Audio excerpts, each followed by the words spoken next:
Finally, let's discuss the remaining two image types: linear thermograph and histograms. Linear thermograph displays temperature trends of all line analysis objects on the linked thermal image. Histogram shows the percentage distribution of analysis objects within specific temperature ranges. Through these two types of graphs, users can visually analyze the temperature trends of all analysis targets within the image. Click Linear Thermograph and select a position in the report. Under Associated IR Image, in the right panel, choose the relevant thermal image. You can see that the temperature variation trends of all analysis objects on this image are now displayed.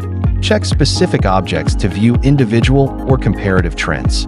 To view only L1's line temperature graph, uncheck L2. Conversely, uncheck L1 to view L2's graph alone. Check both to compare their trends. Adjust opacity and rotation below.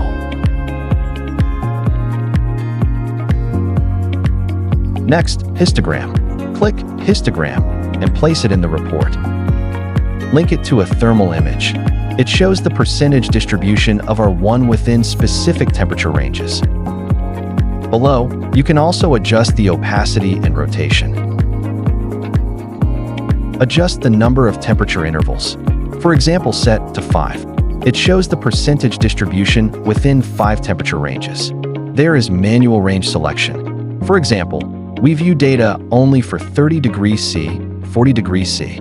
It shows the percentage distribution within temperature range from 30 degrees Celsius to 40 degrees C. At the bottom of the right panel, you can adjust the y-axis interval. The larger the value is, the more detailed the list values will be.